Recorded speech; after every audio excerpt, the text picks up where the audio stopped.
Edhe Shkupi do të jetë pjesë aktive e zgjedhjeve parlamentare që mbahen në Kosovë më 7 qershor. Në Shkup sot u hap shtabi i lëvizjes vetvendosje. Nënkryetari i lëvizjes Glauk Konjufca tha se është i bindur se populli do të dalë dhe shpreh vullnetin e tij për të vazhduar rrugën që zgjodhi në vitin 2020.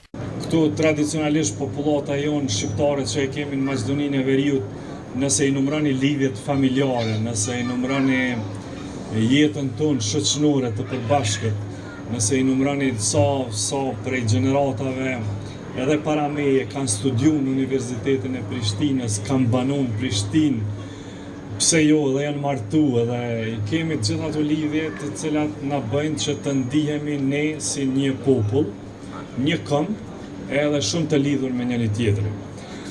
Bashkëkryetari i Vlenit Izet Megjiti ka përshëndetur ardhjen e Glauk Konjufcës që, siç tha ai, është një piçairit. Pra Kosovën e shohin në rrugë të drejt zhvillimit, drejt prosperitetit me qeverisjen e Albin Kurtit, Glauk Konjufcës dhe vetvendosjes. Prandaj me shumë kënaqësi e mirëpresim edhe në këtë mënyrë simbolike hapjen e këtij shtabi, që do jetë një adresë për gjithë ata që më 7 qershor të japin kaje fitores së re. Faleminderit. Megjiti thekson se është hera e parë që hapet një shtab i një partie nga Kosova dhe ky organizim do të sjellë bashkëpunim dhe do të thellohet me projekte konkrete.